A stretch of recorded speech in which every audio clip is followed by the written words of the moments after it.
There is analysis that the tariff policy of U.S. President Donald Trump is putting a significant burden on American households. There is also a point that the effective tariff rate facing American consumers is the highest in 120 years. According to NBC, the Yale Budget Institute analyzed that the series of tariffs announced by President Trump this year reduced the purchasing power of American households by an average of $4,700 per year.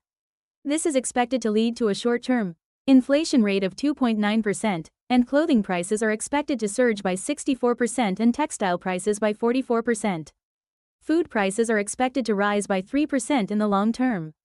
And automobile prices are expected to rise by 19% in the long term, making the average price of a new car $9,000 more expensive.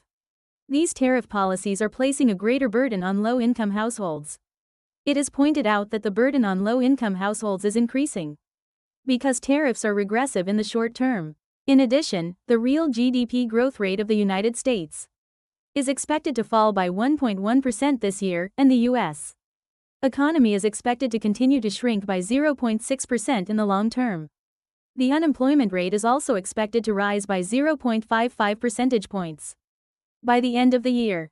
Based on data from UBS and Anderson Economic Group, NBC also introduced an analysis that price increases are inevitable for various consumer items, such as car parts, electronic devices, coffee, rice, wine, seafood, and toys. Apple's top-of-the-line iPhones manufactured in China are expected to be more expensive by $350, and the price increase due to tariffs on car parts is expected to reach up to $20,000. Although President Trump has postponed the imposition of reciprocal tariffs by country for 90 days, the general analysis is that it is difficult to expect more than a short-term calming effect, as many tariffs, including the basic 10% tariff, are in effect and uncertainty is already rampant in the market. The Washington Post reported that despite the postponement of reciprocal tariffs by country, the average effective tariff rate on goods imported by the United States rose slightly from 26.8% to 27.0%.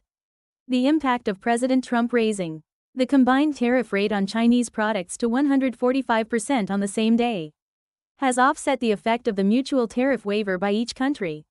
The Yale Budget Institute pointed out that the effective tariff rate of 27% faced by consumers is the highest since 1903. It also predicted that even if the direction of consumption changes to alternative imports in the future, the effective tariff rate will remain at 18.5%, the highest level since 1933.